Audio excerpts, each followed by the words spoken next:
ഒരു വീടിന് വേണ്ടി ഫർണിച്ചർ സെലക്ട് ചെയ്യുന്ന സമയത്ത് എന്തൊക്കെ കാര്യങ്ങളാണ് ശ്രദ്ധിക്കേണ്ടത് എന്ന വിഷയത്തെക്കുറിച്ചാണ് ഇന്ന് ജാലകം ചർച്ച ചെയ്യുന്നത്. ഈ വിഷയത്തെക്കുറിച്ച് സംസാരിക്കുന്നത് architect Josna റാഫീലാണ്. Hello Josna.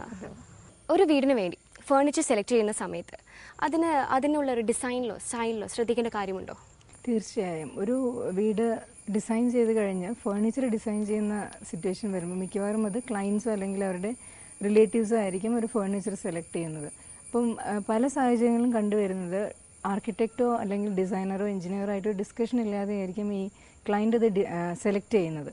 Architect ഒരു സ്പെസിഫിക് തോട്ടോ ഒരു സ്കീമോ വെച്ചിട്ടായിരിക്കും ആ ഡിസൈൻ പ്രൊസീഡ് ചെയ്തിട്ടുണ്ടായിരിക്കുക. പക്ഷേ ക്ലയൻറ്റ് അവരുടെ മനസ്സിലുള്ള ഒരു ആശയത്തിലായിരിക്കും അത് സെലക്ട് ചെയ്യുന്നത്.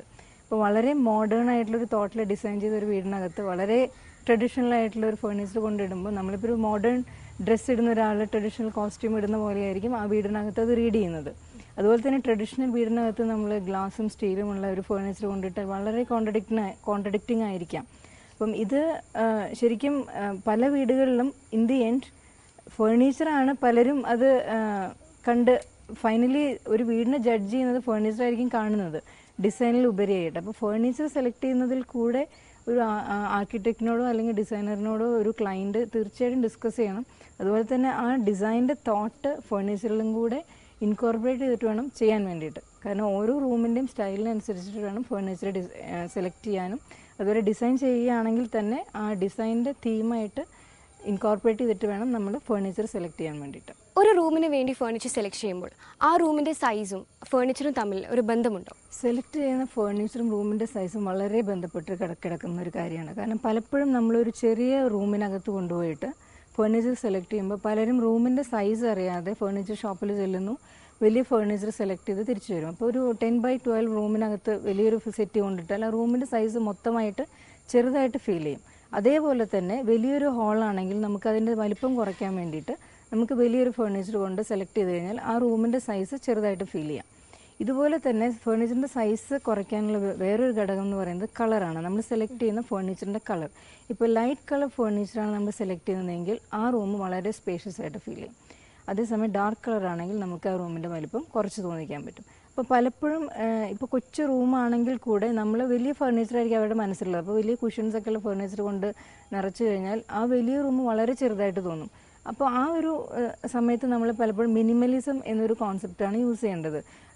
ഒരുപാട് ആർട്ട് വർക്കും ഒക്കെയുള്ള ഫർണിച്ചേഴ്സ് ഒഴിവാക്കിയിട്ട് മിനിമം ആർട്ട് വർക്കൊക്കെയുള്ള വളരെ ക്യൂബ്സും സ്ക്വയേഴ്സും ഒക്കെയുള്ള ഫർണിച്ചർ ഇടുകയാണെങ്കിൽ ആ റൂമിൻ്റെ സൈസ് ഒരുപാട് സ്പേഷ്യസ് ആയിട്ട് ഫീൽ ചെയ്യും. അതേസമയം തന്നെ ഫർണിച്ചറിലേക്കുള്ള ലുക്ക് കുറയും. അപ്പം വളരെ ഒരു മിനിമലിസം അപ്രോച്ചിൽ നമുക്ക് ആ റൂം റീഡ് ചെയ്യാൻ പറ്റും. അപ്പോൾ ഈ ഫർണിച്ചറിൻ്റെ സൈസ് റൂമിന് വലുതാക്കാനും അതേസമയം ചെറുതാക്കാനും ഉപയോഗിക്കുന്ന ഒരു എലിമെൻ്റ് ആയിട്ടാണ് നമ്മൾ ആർക്കിടെക്ചറിൽ കാണുന്നത്. ഒരു ഫർണിച്ചർ യൂസ് ചെയ്യുമ്പോൾ ആ ഫർണിച്ചർ യൂസ് ചെയ്യുന്ന വ്യക്തിയും തമ്മിലൊരു ബന്ധമുണ്ടോ? നമ്മൾ പലപ്പോഴും ഫർണിച്ചർ സെലക്ട് ചെയ്യുമ്പം പല ക്ലയൻസും വന്ന് പറയുന്നത് ഇപ്പോൾ ലോ ബെഡ് ആണെങ്കിൽ എല്ലാ റൂംസിലും ലോ ബെഡ് ഡിസൈൻ ചെയ്യാൻ വേണ്ടിയിട്ട് പറയാറുണ്ട്.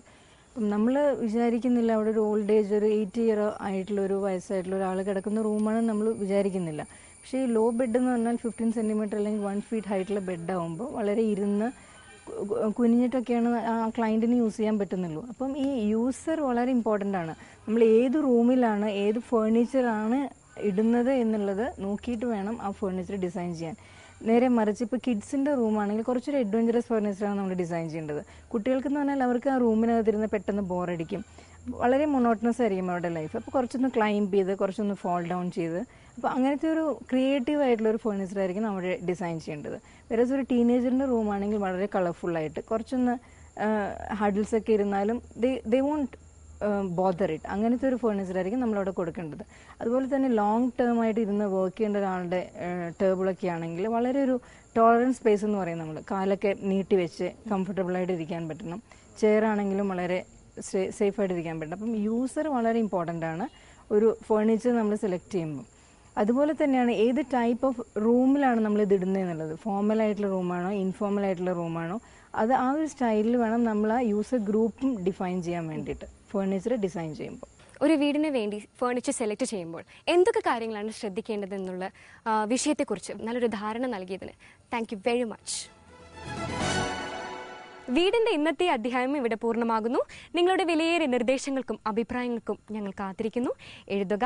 ഞങ്ങളുടെ വിലാസം: പ്രൊഡ്യൂസർ, വീട്, മനോരമ ന്യൂസ്, അരൂർ, ആലപ്പുഴ. ഞങ്ങളുടെ ഇമെയിൽ അഡ്രസ് veed@mmtv.in. വീടിൻ്റെ അധ്യായങ്ങൾ കാണുവാൻ ഞങ്ങളുടെ വെബ്സൈറ്റ് www.manoramanews.com